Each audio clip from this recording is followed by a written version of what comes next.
All right, let's bring in the next guest who has over 30 years of service with U.S. Customs and Border Protection and the U.S. Border Patrol. He became the acting director of U.S. Immigrations and Customs Enforcement, ICE. And in January of this year, he was asked by President Trump to advise his DHS CBP to protect, serve, and deliver effective border security. Happy to have Ron Vitiello back joining us. Ron, before we jump into so we do a voicemail, and the folks just love calling in, and they want opinions. They have so many opinions. They want to talk about them. Everyone wants to talk. A lot of people want to talk about this truck driver, the CDL truck driver, illegal, who got his license in California and/or Washington. I just hold that thought for 1 second, control room. We have new video because there's new news in about the Milwaukee judge, and we have the video of this. She was caught letting detainees go out the back door of the courtroom. She actually tells them how to get out of the courtroom. She lets them get away, basically undermining ICE's all authority. And the Trump administration sued her, and she asked for the judge to throw the case out. And an Obama-appointed judge, mind you, said, no chance, you're going to court. What are your thoughts on this?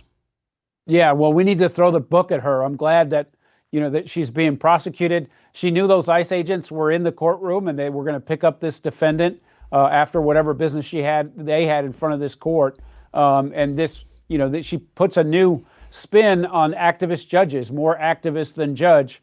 She's an officer of the court. She absolutely knows better. She's old enough to know better, but she cares more about being woke than helping advance the rule of law for the citizens of Milwaukee. She's a danger to that community, and I'm glad the Justice Department is throwing the book at her. And I'm glad, for once, an Obama-appointed judge says, no, we're not letting you off the hook. We're not dismissing this case. They're going to hold her, and that is, again, Milwaukee Judge Hannah Duggan. Great. And that video of her saying to the illegals, points to the door, go that way, and she literally walks them out the back door. It is...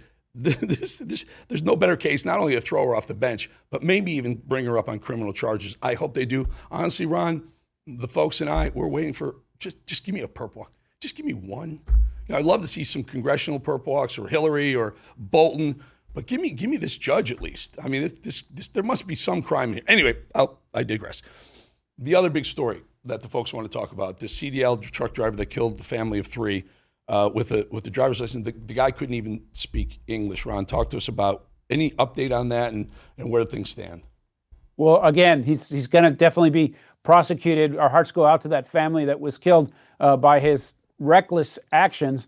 And this is another example of the destructive policy of places like California, the state of Washington, Massachusetts, Cook County, Illinois, where they harbor people who are in the country illegally. And in the case of this truck driver, California gave him a license to operate, which allows him to operate on U.S. roadways, knowing full well that he wasn't here, probably no formal training to get that license, and those folks in Florida paid the price. So again, the Justice Department is going after it. The Transportation Department, Secretary Duffy has already taken steps to try to avoid this in the future.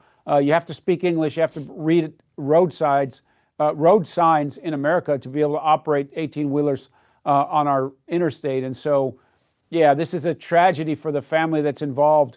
The government that we have now is reacting to it, but we're all at risk because of these woke policies, sanctuary cities, and allowing benefits like commercial truck drivers' licenses to people who shouldn't even be here. Shouldn't be here. Can't speak English, can't read a road sign that says official use only, which is allegedly what this guy did. He took official use only, took a U-turn on one of those in the middle of the highway and wiped out a family. So because he was across state lines, can't this be can't the feds come in? Here's my question, because somehow this guy got from Florida, where this took place, back to California. Florida's going, wait a minute, we want to hold him, but somehow he got back there. Can't the feds prosecute him? Well, the jurisdictions crossing state lines. That's an interesting question. That would be for the Justice Department, a lawyer that is real smart about it. But at the end of the day, this individual has to be held to account in the court of law in the Justice Department for what he did, and then quickly, once he serves his sentence in the federal penitentiary, he gets removed back to where he's from. I kind of had a hope that he would be prosecuted down here in Florida and Throw them Alligator Alcatraz. I know they're trying to shut that place down. Throw them in Alligator Alcatraz. What is the status of Alligator Alcatraz right now? I think a judge is like trying to dismantle it or some nonsense like that. Tell us about that. Well, I think the state and the U.S. government, the Justice Department, is pushing back on another activist judge who's tried to close it down or has ordered ICE not to send any more detainees there. These places are important not because of where they are or what they're named, Alligator Alcatraz. ICE needs the capacity to hold people who are on a path for removal, whether they're going to see the judge or whether they've had their due process.